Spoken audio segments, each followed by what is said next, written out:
E aí, pessoal do YouTube, pessoal do Instagram, como vocês estão? Espero que todos estejam muito bem. Para quem não me conhece, sou Alexandre Chan, especialista em estratégias defensivas e terapeuta. Hoje eu queria dar continuidade àquela nossa reflexão, sobre essa questão da humanidade. Nós estamos precisando bastante, Desde que o ser humano aí tomou consciência de si, de alguma maneira, uma pergunta silenciosa passou aí a habitar a sua mente e algo maior que ele existe. Esse algo maior que existe no ser humano, o que será? Essa pergunta é uma questão filosófica, cultural, espiritual, não sei. Mas de uma forma ou de outra, ela é profunda da psique humana. A psicanálise, desde Freud até autores contemporâneos, oferece aí uma visão de ferramentas importantes para a gente poder compreender e refletir um pouco mais sobre essa parte da mente humana, sobre a questão da religião, da crença, da fé, ou até mesmo validar a existência de Deus, como é o desejo da maior parte da humanidade, por assim dizer, O que seria esse mundo sem uma crença, sem uma fé? Você consegue imaginar esse mundo sem uma consciência divina, sem uma finitude? E esse trauma primordial da nossa existência, como é que ele ficaria em si? Um dos pilares da psicanálise é o reconhecimento de que o ser humano vive sob uma constante tensão psíquica. Isso é um pilar, Entre essas tensões, poucas se sabe, na verdade, pouco se sabe determinantemente sobre tudo isso em questão da consciência ou da parte da morte, por assim dizer. Eu tenho um livro aqui, que é Ciências Ocultas, Eu gosto muito dele. Um dia eu mostro para vocês. Ele trata muito bem sobre esse tema, sobre o desconhecido, sobre como o homem buscou, através da morte, da psique, da vida em si, essa compreensão sobre Deus. Eu acho que esse é um tema bem interessante para você que quer refletir e pensar um pouco, Sigmund Freud, chamou essa experiência de desamparo original. Mas é uma visão dele, desde o nascimento, o ser humano depende de um outro para sobreviver. Você já notou que, de certo modo, o único animal na Terra, o único ser, por assim dizer, que defende um outro, que pode salvar uma outra pessoa, é o ser humano? Ok, a gente vê várias situações na área da biologia e tal, onde na própria natureza, onde o animal tenta ali de alguma forma, de forma até irracional às vezes, tentar salvar um outro. Mas nós, intrinsecamente, temos isso na nossa ótica humana, Nós conseguimos salvar uma outra pessoa, mas somos os que mais matamos a nossa própria espécie também. Isso tem que ser bem avaliado sobre isso. Nós temos os dois polos, A sombra e a luz ao mesmo tempo na nossa vivência. O Jung, ao introduzir essa parte do arquétipo, ele mostra essa imagem sobre Deus, Não é apenas aí uma imagem cultural, mas é a manifestação simbólica de uma estrutura, ou de estruturas universais, por assim dizer, da psique humana. Arquétipo do self, centro organizador da personalidade, frequentemente se expressa por imagens, por totalidade, luz, pai, criador. A gente sempre vê esse arquétipo no juiz, ou o princípio ordenador das coisas.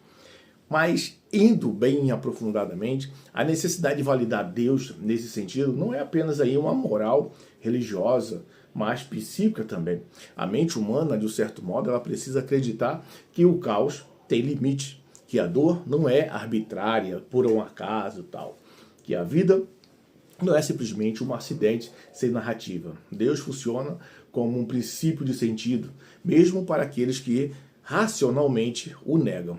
A gente sabe que a negação nos últimos anos tem sido aí muito frequente, A busca por explicações está levando pessoas a um outro lado.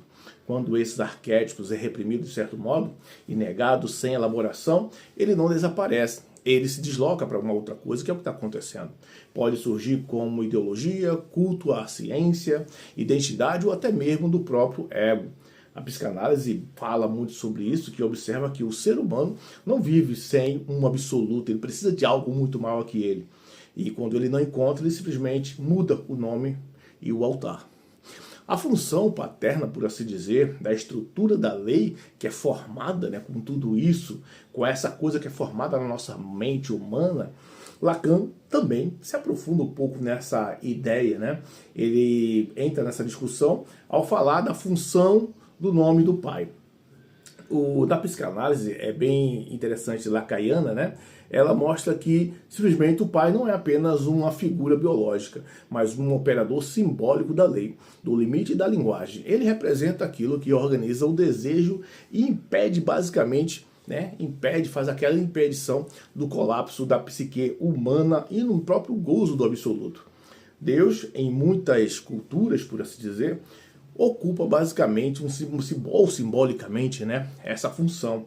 Ele estabelece limites, valores e narrativas morais e uma estrutura de significados. A validação de Deus, na minha opinião, não é apenas aí uma crença, é uma ancoragem simbólica que a maioria das pessoas, de certo modo, ela precisa disso. Quando essa função falha de alguma maneira, que a gente percebe isso nas falhas, por causa do próprio humano, por assim dizer, aí cria um grande problema, seja por ausência paterna, colapso cultural, ou até mesmo um negacionismo, de uma certa maneira, né? Surgido muito ultimamente. Essa impulsividade, essa sensação de vazio, depressão existencial e a perda do sentido tem validado muito essa questão da dúvida sobre Deus. Estou tentando ser aqui o mais conciso possível, tá? O crescimento do ateísmo moderno não elimina essa necessidade de um certo modo, mesmo que os ateístas tenham uma certa ideia do porquê estão fazendo isso. Em muitos casos, apenas desloca a função paterna para outros sistemas. A psicanálise observa que o problema não é negar Deus, mas negar sem substituir simbolicamente a função que ele ocupava. Então, na minha concepção, eu penso sempre esse desejo do homem da reparação psíquica mental, né? Outro ponto central é a relação entre Deus e o desejo humano. O desejo humano para a psicanálise, ou pelo menos nessa versão da psicanálise, nunca é plenamente satisfeito, por assim dizer. Ele é estruturado pela falta. A ideia de Deus oferece à psique uma promessa de plenitude, ainda que simbólica em alguma situação. Não se trata aí apenas de céu ou vida após a morte, mas a intuição de que a existência não é simplesmente absurda, por assim dizer. A pergunta central é: e se tudo acaba aqui? Já parou para pensar nisso? E se tudo acaba aqui? Gera um tipo de específico de angústia, não é verdade? A angústia de uma inutilidade. Se não há continuidade, se não há testemunha dessa última da existência, se não há sentido além do biológico, a mente entra em um conflito com a sua própria necessidade narrativa, por assim dizer. O ser humano não suporta isso. Ser apenas um intervalo químico entre dois nadas. Já parou para pensar nisso? Eu, claro, evidente, eu confesso para vocês que ao estudar, mesmo formado em teologia, mesmo tendo a minha função psicanalítica, eu analiso muito sobre esse ponto de vista. Mesmo quando as ideias de uma vida futura é questionada, a psique insiste, de um certo modo, em rituais de legado, memória, filhos, obras, causas. Isso revela que a mente humana ela pensa em termos de continuidade, querendo ou não, mesmo quando a razão tenta negar de alguma forma.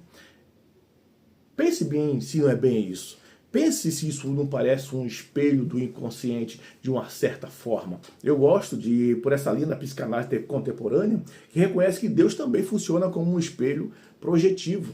As quantidades atribuídas a ele, justiça, misericórdia, punição, amor, silêncio, frequentemente reflete aí conflitos internos do indivíduo. A dúvida maior sobre Deus, portanto, não é a ausência de espiritualidade, mas um diálogo interno não resolvido de cada ser. A gente vai ver isso em todas as religiões. Seja qual for a crença, seja qual for a fé, parece que há uma ponte, um intervalo entre um ponto e o outro que não está muito bem resolvido. Muitos que declaram ateus, por exemplo, não estão negando Deus, mas rompendo aí com a imagem de um Deus que o feriu de um certo modo. Uma divindade punitiva, ausente ou incoerente gera ressentimento psíquico de uma certa maneira. O abandono dessa imagem pode ser, de um certo modo, inclusive, um momento terapêutico inicial. O problema surge quando a dúvida não é elaborada, mas cristalizada em uma negação absoluta que o indivíduo acaba colocando em sua mente, e isso acaba acarretando outro tipo de problema. Mas, ao mesmo tempo, vem a validação de Deus como necessidade simbólica, não é dogmática. A gente tem isso desde uma eternidade. Do ponto de vista psicanalítico, eu sempre coloco desse formato, né? Porque é o que se escreve, é o que se lê. Desse ponto de vista psicanalítico, validar Deus não significa necessariamente aderir a uma religião institucional. Significa reconhecer que a mente humana necessita de um sentido, de um certo modo, de um pensamento, de uma direção. E se esse sentido simplesmente tem ordem simbólica ou não, isso não faz muita diferença para quem deseja a fé. Observe que tem narrativas, por exemplo, sobre a religiosidade, sobre a crença, que ela ultrapassa o existencial. Tem pessoas que não têm preocupação em saber sobre verdades ou até mesmo limites do que ele crê. Como diz, a esperança de uma continuidade, né? É o desejo, basicamente, do ser humano por essa continuidade efetiva. Quando essas necessidades, de um certo modo, são ignoradas, o vazio não se torna liberdade. Ela torna-se simplesmente aí um sintoma. E esse sintoma pode acompanhar as pessoas por muitos e muitos anos, até mesmo levar à sua própria morte. A grande questão não é se Deus existe objetivamente, mas o que acontece na psique humana quando a ideia de Deus desaparece, sem elaboração simbólica. Sempre quando eu boto como simbólica, porque não tem como a gente dar um ar de veracidade total ao que o outro crê ou nós mesmos. A clínica mostra que o vazio absoluto raramente é neutro. Ele cobra seu preço em forma de sofrimento difuso. Essa é a grande ideia do que temos relacionado ao que se sente sobre a fé, sobre uma crença, sobre uma espiritualidade. Concluindo de uma forma geral para você, a necessidade da mente humana de validar Deus não é fraqueza, ou até mesmo intelectual, nem atraso cultural. É uma resposta psíquica à finitude, à angústia e ao desejo de sentido. Isso é o que o ser humano busca. O ser humano pode até negar Deus, racionalmente, por assim dizer, mas dificilmente consegue eliminar a função simbólica que ele ocupa na mente do indivíduo. Não tem como escapar disso. Se não é por um lado, vai ser por um outro.